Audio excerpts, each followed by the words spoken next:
first, let's take a look at your the experimental method for determining what we call heats of reaction, the amount of energy given off for a particular chemical reaction, the thermochemistry. All right, so you did take a look at in some format at a calorimeter type of experiment, either using the Poggle or actually doing it. So I just want to go over it briefly with you again, because it's a real important basic little experiment that can be done to give that type of heat energy information about a chemical change. Okay, so all right, so this is called a calorimeter. First of all, let's just look at this device.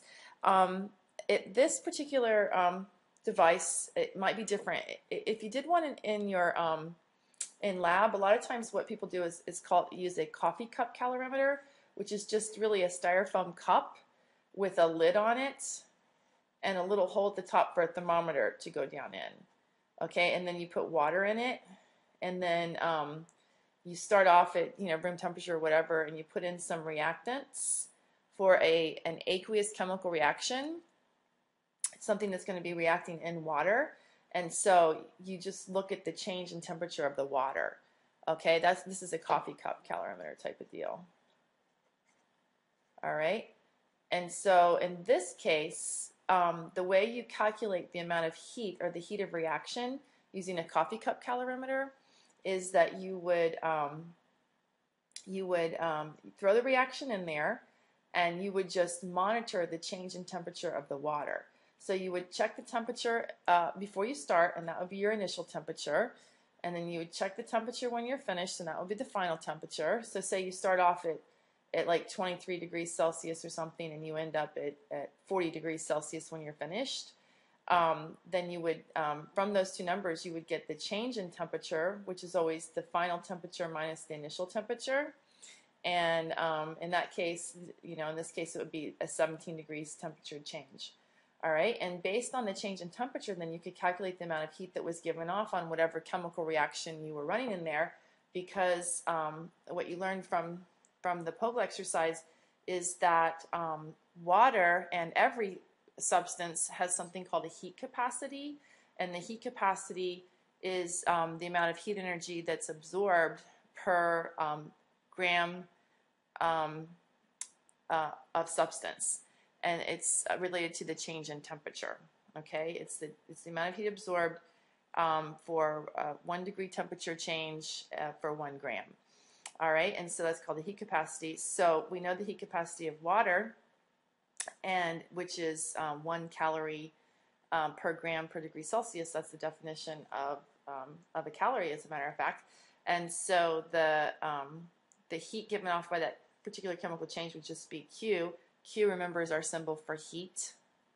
Heat equals the specific heat of water times the mass in grams of water times the change in temperature. Okay, and so that's how you calculate it for that. In the case of this type of calorimeter, this is called a bomb calorimeter. This is the type of calorimeter we would use, for example, if we were trying to figure out the heat of reaction, the amount of heat energy given off per gram or per mole of methane, because methane is a gas, and you can't put gas, you can't put the methane in water and expect it to burn in water. So you'd have to have this type of a thing, which is really called a bomb calorimeter. And so what you have is a larger container that's filled with water, and a stir bar to make sure that the water stays mixed up good to keep the temperature the same throughout.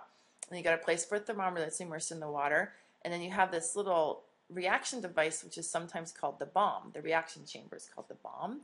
And so let's just pretend like this is methane. Stick some methane in there, and then you put a little fuse wire in contact with the methane. Would really be a gas, but to add a little spark, because the fuels don't start burning unless you give them a little spark to get over the reaction barrier.